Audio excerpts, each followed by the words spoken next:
छोटे छोटे योग के, आयुर्वेद के, पंचकर्मा के, षटकर्मा के उपायों से, छोटे छोटे घरेलू उपायों से, उपचारों से बड़े बड़े रोग, चाहे वो जेनेटिक रोग हो, चाहे वो लाइफस्टाइल डिजीज हो, बैक्टीरिया, वायरल या फंगल डिजीज हो, उन सब को हम पूरी तरह से मिटा सकते हैं, हटा सकते हैं। ऋषियों की इतनी बड़ी विरासत, ऋषियों का इतना बड़ा ज्ञान हमारे पास है, इतनी ऊंची ऋषियों की पावनी परंपरा होने के बावजूद हमारा ज्ञान, हमारी भक्ति, हमारी प्रीति, हमारा कर्म, हमारा पुरुषार्थ, हमारा परमार्थ, हमारा सद्गुण, हमारा सद्ज्ञान, सद्भाव खंडित ना हो। कितना ही भयंकर कमर में दर्द हो, मकरासन, भुजंगासन, शलभासन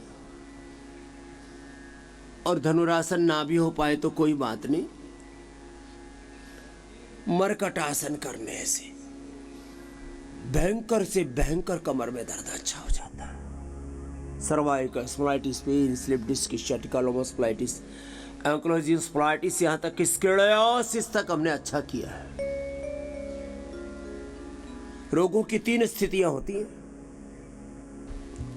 एक सामान्य, एक क्रोनिक और एक इनक्योरेबल डिजीज।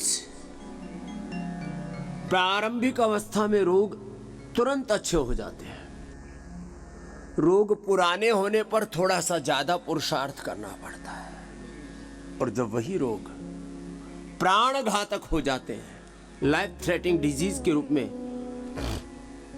हमारे भीतर रोग पूरे रच बस जाते हैं। जैसे रीढ़ की हड्डी में ऊपर नीचे थोड़ा कोई रोग हुआ, सर्वाइकल स्पॉन्डिलाइटिस, स्लिप डिस्क आदि कहा उसको, अब 33 के 33 रीढ़ की हड्डी के जो वर्टिब्राज हैं, मणके हैं, उसमें कोई रोग छा गया और पूरा अंदर से रीढ़ की हड्डी को जर्जरित कर दिया। ऐसी स्थिति में भी हमने तो,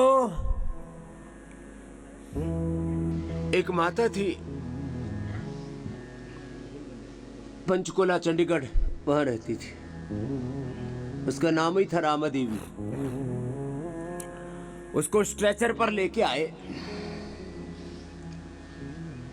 उसने फिर वर्षों तक वहां पीजीआई में कैंसर के रोगियों को ठीक किया। स्ट्रेचर पर लेके आए थे, कैंसर के कारण से 33 के 33 वर्टिब्राज उसके फ्यूज हो चुके थे। लो, कैंसर से खत्म हुए पूरे के पूरे रीढ़ की हड्डी के मणके।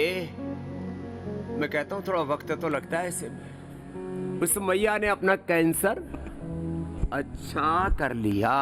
लो, योग से आप मेरुदंड के रोगों को पूरी तरह से मिटा सकते हो, पूरा तो करना पड़ेगा। रोगोपचार के लिए, सामान्य रोगों के उपचार के लिए 1 घंटा, क्रोनिक डिजीज है तो 2 घंटा, और इनक्योरेबल डिजीज है, चाहे वो लीवर, किडनी की समस्या, SLEMS, ENA, AVN, HLB 27, कोई भी ऑटोमेन डिजीज है, पार्किंसंस, अल्जाइमर, डिमेंशिया, कैंसर जैसा रोग है। रोग बड़ा है तो पुरुषार्थ भी बड़ा करना पड़ेगा। रोग के वेग के अनुरूप, रोग के वेग के अनुरूप योग का वेग, योग का पुरुषार्थ। सामान्य रोगों में 1 घंटा, बड़े रोगों में 2 घंटा, और असाध्य कोटि के रोगों में सुबह 4 से 8 और शाम को 6 से 10। इतना करवा करके दिन में जो भी कर्तव्य है, उत्तरदायित्व है, कई बार ऐसा होता है मरते मरे जा रहे, लेकिन कर्तव्य भी तो निभाने पड़ते हैं। ऐसी परिस्थितियों में कई बार व्यक्ति को कंफ्यूजन हो जाता है, मैं घर परिवार, बिजनेस, व्यापार को संभालूं, माता पिता, सास ससुर को, अपने परिजनों स्वजनों को संभालूं, इतना बड़ा कारोबार है उसको संभालूं, कि अपने आप को संभालो। ऐसे में विवेक पूर्वक स्वयं को भी संभालना पड़ता है और सबको भी उभारना पड़ता है। सुबह 1 से 2 घंटा और असाध्य रोग होने पर 4 से 8 और शाम को 6 से 10, 20 का कालखंड है। इसको अपने कर्तव्य के निर्वहन के लिए उपयोग में लाना। कोई रोग टिक नहीं सकता, कितना ही पुराना बीपी हो, शुगर हो, थायराइड हो, कितने ही पुरानी वात हो, पुराने से पुराना वात रोग, पुराने से पुराना कफ रोग, पुराने से पुराना पित्त रोग, पुराने से पुरानी लीवर किडनी की बीमारी, मोटापा की बीमारी, चमड़ी के रोग, इनफर्टिलिटी, 10-15 साल हो गए शादी ब्याह को, संतान नहीं हो रही है, बड़ा दुख होता है। कोई भी रोग, कुछ रोग प्रत्यक्ष पीड़ा देते हैं, कुछ रोग परोक्ष पीड़ा देते हैं और कुछ रोग तन को नहीं मन को पीड़ा देते। अब संतान न होना, इससे बड़ा मानसिक अवसाद होता है। अच्छी संतान न होना, संतान होने के बाद योग्य संतान, संस्कारी संतान न होना, बहुत प्रकार का, ये तो आदि व्याधि उपाधियों का पूरा जंजाल है। रोगों से डरो मत। जिस कारण से रोग हो रहा है उसका निवारण कर दो, रोग का पूरा खात्मा हो जाएगा। जो जड़ है उसी को खत्म कर दो। नष्टे मूले नैव फलम न पुष्पम। जिस कारण से रोग हो रहा है, अब देखो 8-10 बड़े कारण बताता हूं। जेनेटिक कारण, योग से हमारा जो रियल डीएनए है उस तक हम पहुंच जाते हैं। पिछले 50-100 सालों में हमारे डीएनए में डिस्ट्रक्शन बहुत हुआ है। पोल्यूशन के कारण से, एडल्टेशन के कारण से, रेडिएशन के कारण से, गलत आहार से, गलत विचार से, गलत वाणी व्यवहार से, गलत दिनचर्या से। जेनेटिक रोग एक, दूसरा लाइफस्टाइल डिजीज। हमारी दिनचर्या, जीवनचर्या, आहारचर्या, ऋतुचर्या, योगचर्या ठीक नहीं होती है, इसलिए रोग हो जाते हैं। एक कैंसर क्या है? कैंसर है एपोप्टोसिस का गड़बड़ होना। कितना ही खतरनाक कैंसर हो, किसी भी तरह का हो, blood cancer, bone cancer, multiple myeloma, किसी भी तरह का, ब्रेस्ट कैंसर, लीवर में, किडनी में, आंतों में, ब्रेन कैंसर, सबका सब अच्छा होता है, करना तो पड़ता है। अरे एपोप्टोसिस ठीक हुआ, कैंसर ठीक हो जाएगा। मेटाबॉलिज्म ठीक हुआ, मोटापा ठीक हो जाएगा। वात जो बढ़ा हुआ था उसका प्रशमन कर लो। R effect, CRP, ANA, AVN, HLB27, disease, ये कोई इंडिकेशन देती है, संकेत, signalling. Disease are the signalling indications. किस बात का? कि अंदर से सब कुछ ठीक ठाक नहीं चल रहा है, तो अपने आप को संभाल लो, बस इतनी सी तो बात है। RA factor, CRP, ANA, AVN, HLB27 आदि बढ़ना इस बात का सिग्नलिंग है कि अंदर से वात बढ़ गया है। श्लेष्मा, कफ कोल्ड होना, गला खराब होना, नाक रुंधना, सांस फूलना, शरीर में कहीं पर भी गांठें होना, मोटापा बढ़ना, अलग अलग प्रकार के टॉक्सिन, इन्फ्लेमेशंस का इकट्ठा होना सिग्नलिंग है। इस बात की संकेत है कि कफ बढ़ गया है। एसिडिटी होना, आंखों में, चर्म में, पैरों में, तलवों में कहीं पर भी जलन होना, यूरिन में जलन होना, एसिडिटी के बाद फिर अल्सरेटिव कोलाइटिस, बवासीर आदि होना, चर्म रोग होना, सिग्नलिंग है पित्त बढ़ गया। तो जिस कारण से रोग हो रहा है उसका निवारण करो। अब ये सिंथेटिक दवाओं में ये अविवेकपूर्ण, मूर्खतापूर्ण काम ये करते हैं, बोले बीमारी को दबा दो। बीमारी को दबाओ नहीं, बीमारी को हटाओ। जिस कारण से रोग हो रहा है उसका निवारण करो। चाहे मोटापा हो, चाहे कैंसर हो, चाहे वात पित्त कफ त्रिदोष हो। अब बड़ी बीमारी बोलते हैं शुगर, अरे पेनक्रियाज की एक्टिविटी कमजोर पड़ गई है और उसके कमजोर पड़ने से फिर 37 ट्रिलियन सेल्स के जो रिसेप्टर्स हैं वो कमजोर पड़ गए। उसके अंदर जो माइटोकॉन्ड्रिया है और उसका जो न्यूक्लियस है उसका जो कि इंट्रा सिग्नलिंग है वो ठीक नहीं हो रही है। इसलिए टाइप 1 हो, टाइप 2 हो, टाइप 3 डायबिटीज हो। टाइप 1 डायबिटीज पेनक्रियाज की सक्रियता कम होने को कहते हैं। टाइप 2 और टाइप 3 डायबिटीज कहते हैं डायबिटीज के कॉम्प्लिकेशन से फिर एक एक सेल की सिग्नलिंग गड़बड़ हो जाती है और उसके रिसेप्टर्स कमजोर पड़ जाते हैं। फिर रेटिनोपैथी, नेफ्रोपैथी, न्यूरोपैथी, गैंग्रीन और अलग अलग प्रकार से हमारी जीवनीय ऊर्जा का क्षय होने लगता है। इसको डायबिटीज कहते हैं। तो भैया अपना पेनक्रियाज ठीक कर लो और अपनी जीवनीय ऊर्जा को, जीवनीय शक्ति को, प्राण शक्ति को, लाइफ एनर्जी को चैनलाइज कर लो। शुगर ठीक, बीपी भी, पित्त की वृद्धि, स्ट्रेस, हाई कोलेस्ट्रॉल, ज्यादा कोलेस्ट्रॉल बढ़ना, ज्यादा वेट का बढ़ना, ज्यादा वात पित्त कफ त्रिदोष का बढ़ना, नींद पूरी न आना, अनवांटेड थॉट्स, नेगेटिव थॉट्स, उसकी श्रृंखला ऐसे बनी रहती है कि टूटती नहीं, एक के बाद दूसरा नेगेटिव विचार आता रहता है। मैं कहता रहता हूँ ना, 86 ब्रेन के न्यूरॉन्स में 1 सेकंड के, साइंस के अकॉर्डिंग 20 लाखवें हिस्से में, स्पिरिचुअलिटी का अकॉर्डिंग 1 करोड़वें हिस्से में 100 ट्रिलियन से ज़्यादा इंट्रा सिग्नलिंग होती है और 37 ट्रिलियन सेल्स तक ये पूरा ऊर्जा का प्रवाह, अंदर की सिग्नलिंग का प्रवाहमान होता है। उसके बाधित तो होने से ही अलग अलग प्रकार के साइटोकाइंस के तूफान आते हैं, स्ट्रेस आते हैं। बीमारियां बड़ी नहीं है, समझो बीमारियों का कारण क्या है, उसका निवारण करो। आपने आहार को सुधार लिया, विचार को सुधार लिया, वाणी व्यवहार को, स्वभाव को सुधार लिया।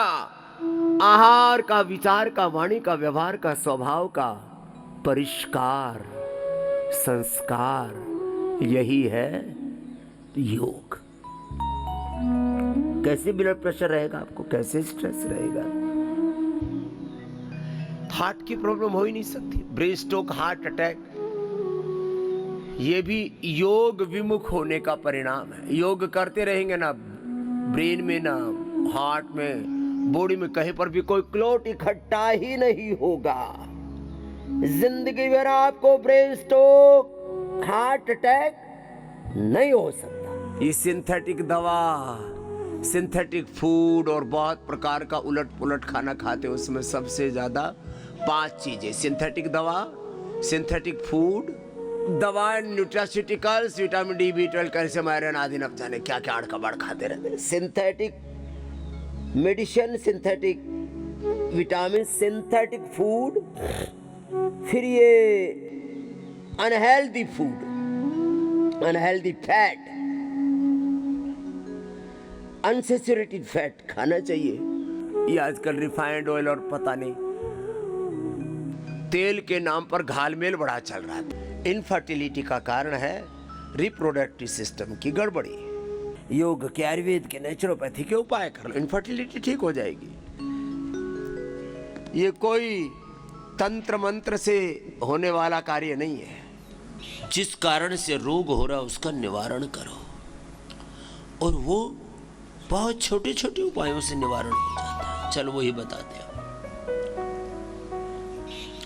अभी हम अष्टचक्रों की विकृति से होने वाले, अष्टचक्र की विकृति कारण है और उसके कारण से बड़े बड़े रोग हो जाते हैं। मूलाधार के गड़बड़ होने से धातु रोग, इनफर्टिलिटी, पौरुष की कमी, मातृत्व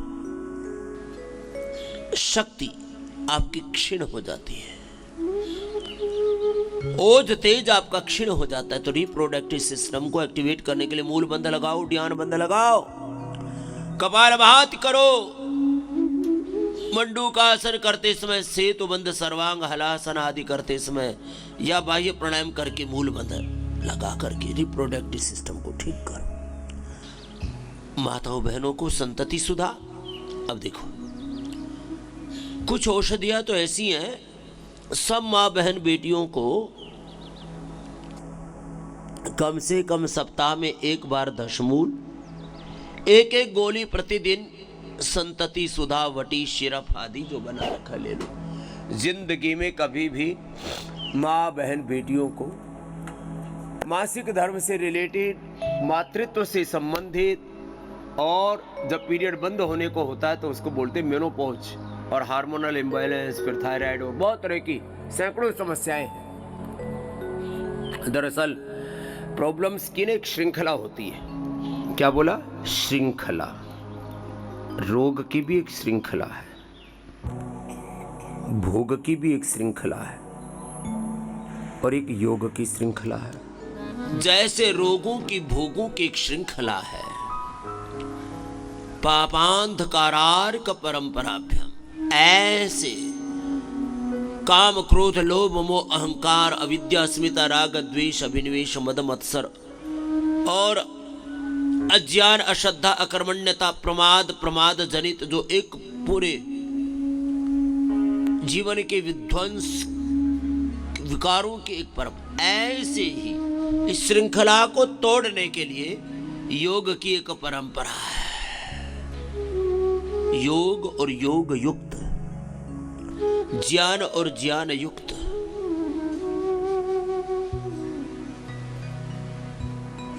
आहार विचार वाणी व्यवहार पुरुषार्थ की एक पावनी परंपरा। अब इस सारी बुरी परंपरा को, बुरी श्रृंखला को तोड़ना है। जो माँ बहन बेटियां नारी कांति वटी सिरप, जो जिसको जैसे अभिष्ट है वैसे प्रयोग में ले आना। नारी कांति वटी, नारी कांति सिरप के साथ ही ले लो।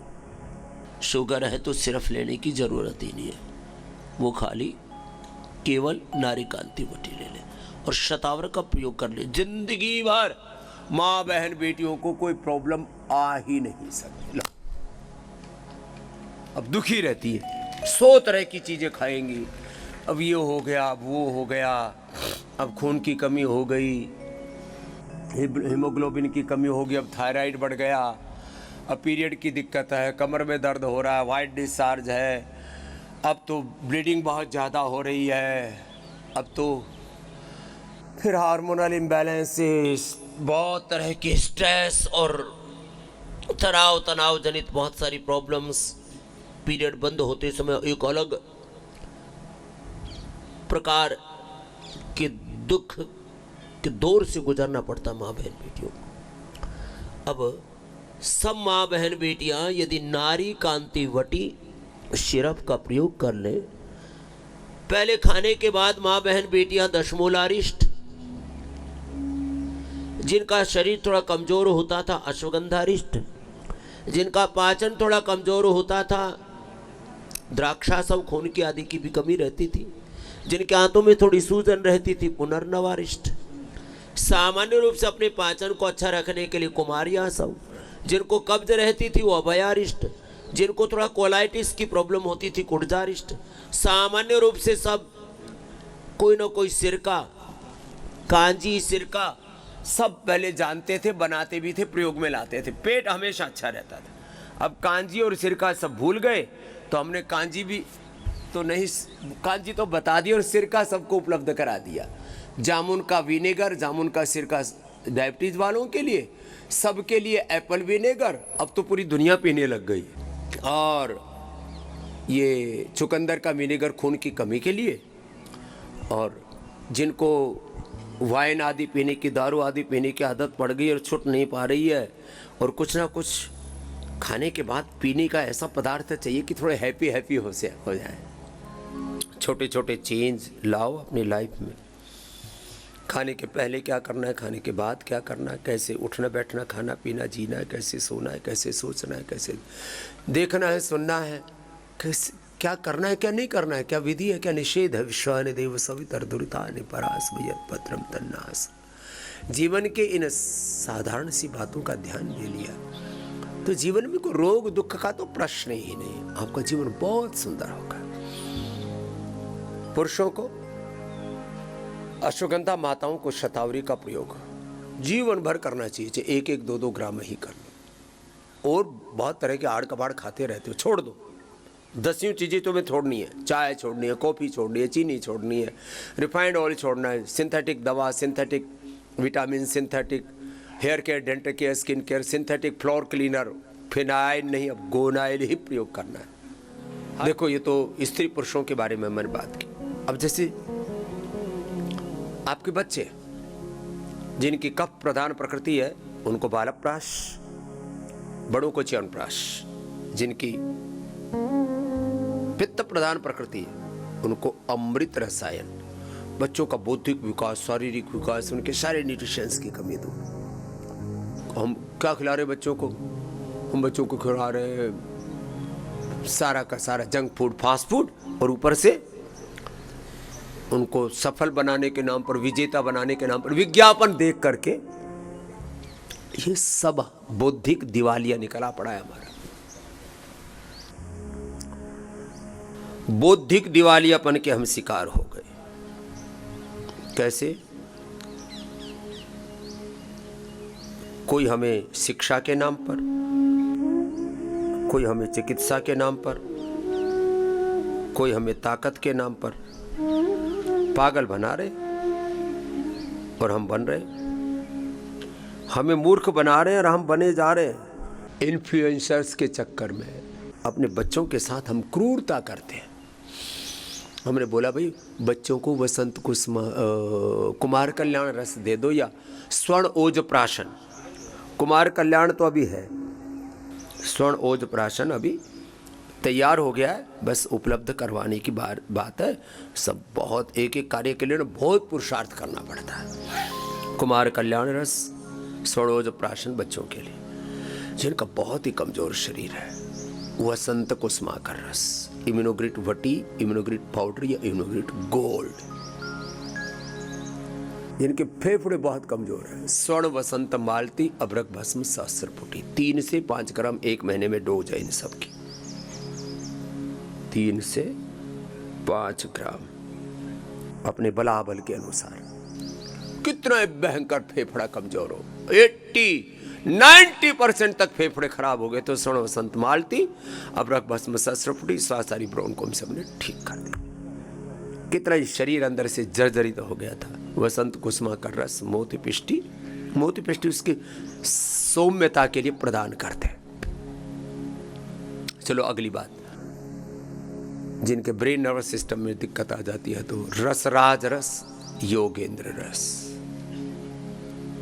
ऐसे ये जो स्वर्ण भस्म, हीरक भस्म, मोती पिष्टी, खून की कमी के लिए लोह भस्म, मंडूर भस्म, कशीस भस्म। कशीस भस्म बहुत सौम्य होती है। मंडूर आयरन की पूर्ति करने के साथ साथ अंदर की इन्फ्लेमेशन को भी खत्म करती है। लौह भस्म आपको लौह पुरुष बना देती है। उसकी एक विधान है उसका। और हाँ, अब देखो, किसी का लीवर कमजोर है, बचपन से ही हाजमा कमजोर रहता है। जेनेटिक कारण भी होते हैं और कई बार गलत खान पान से, कई जगह का पानी खराब होने से, नौकरी पेशे वाले कहीं ऐसी जगह पर लंबे समय तक ट्रांसफ़र रहा उनका सेवारत रहे, वो वहाँ गड़बड़ हो गए। अलग अलग जगहों पर पानी गड़बड़ होने से बहुत भयंकर रोग हो जाते हैं। तो किसी भी कारण से लिवर कंप्रोमाइज हुआ आपका, थोड़े दिन लिवोग्रिट ले लो। किडनी कंप्रोमाइज है, रिनोग्रिट ले लो।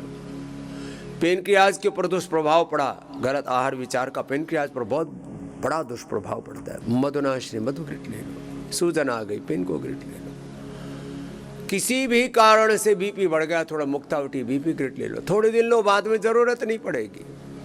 हम ना तो सिंथेटिक दवाई लेने के लिए बोलते हैं, क्योंकि वो तो बहुत ही खतरनाक है, अपने साथ एक तरह से क्रूरता है, जुल्म जाती है। प्रकृति परमेश्वर ने जो अमूल्य हमें शरीर दिया, जीवन दिया, अपने साथ क्रूरता है,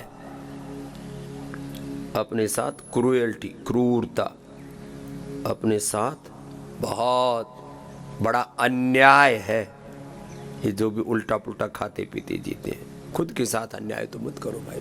कि किसी कारण से थायराइड में गड़बड़ आ गई, थायरोगेट ले लो, हार्ट में गड़बड़ आ गई, कार्डियोग्रिट अमृत ले लो, मस्तिष्क ब्रेन नर्वस सिस्टम में प्रॉब्लम आ गई, मेदाउटी, मेमोग्रिट, ओमेगा, और पूरा अंदर का ताना बाना ही हिल गया, पार्किंसंस, अल्जाइमर, डिमेंशिया जैसे रोग हो गए, इम्यूनोग्रिट गोल्ड, न्यूरोग्रिट गोल्ड दे देते हैं।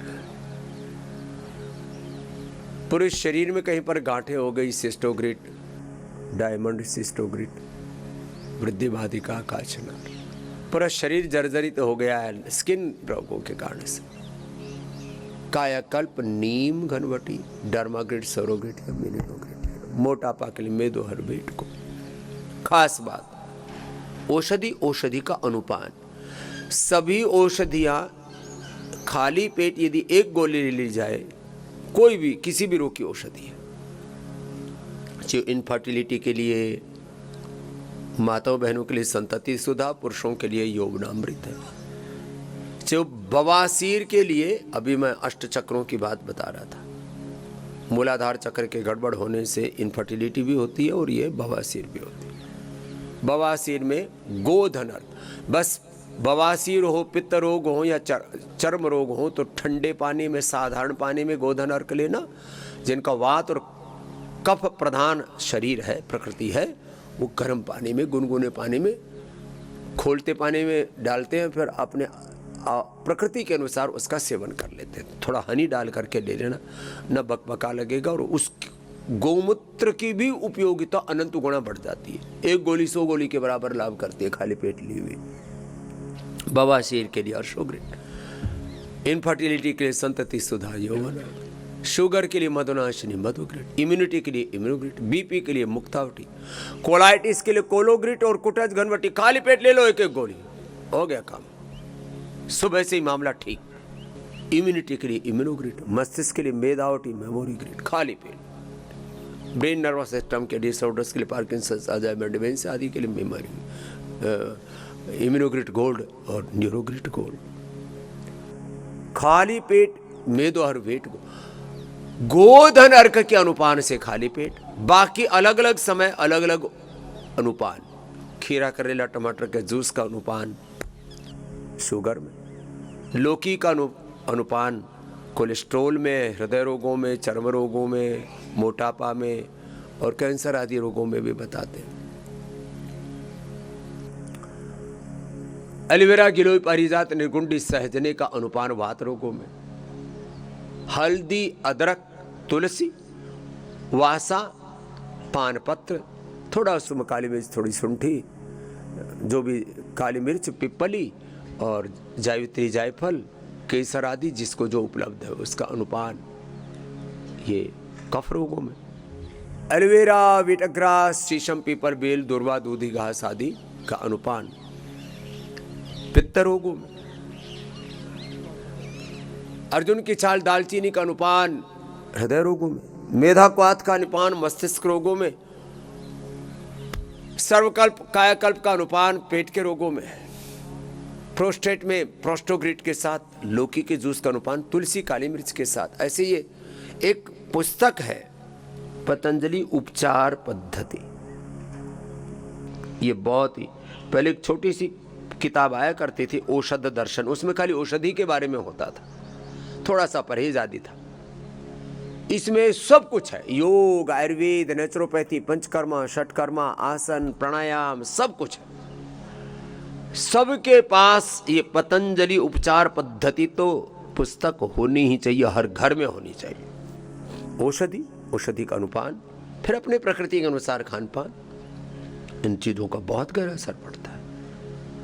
मैंने आहार और विचार की सूक्ष्मता तक पहुंच करके आपको ये कहा था कि एक क्षण के 1 करोड़वें हिस्से में भी जो आपके मन में विचार, भाव, संवेदना उठती है उसका असर आपके 30-70 सेल्स, उनसे बनने वाले टिश्यू ऑर्गन से लेकर पूरे आपके अस्तित्व पर, आपके व्यवहार पर, आपके जीवन पर उसका प्रभाव पड़ता है। और 1 ग्राम आहार के 1 करोड़वें हिस्से में, अब तो विज्ञान पहुंच गया 100 करोड़वें हिस्से तक, 1 ग्राम आहार के 100 करोड़वें हिस्से में भी जो कुछ फूड एंड मेडिसिनल अच्छे और बुरे कंपाउंड होते हैं उसका आपके शरीर पर असर पड़ता है।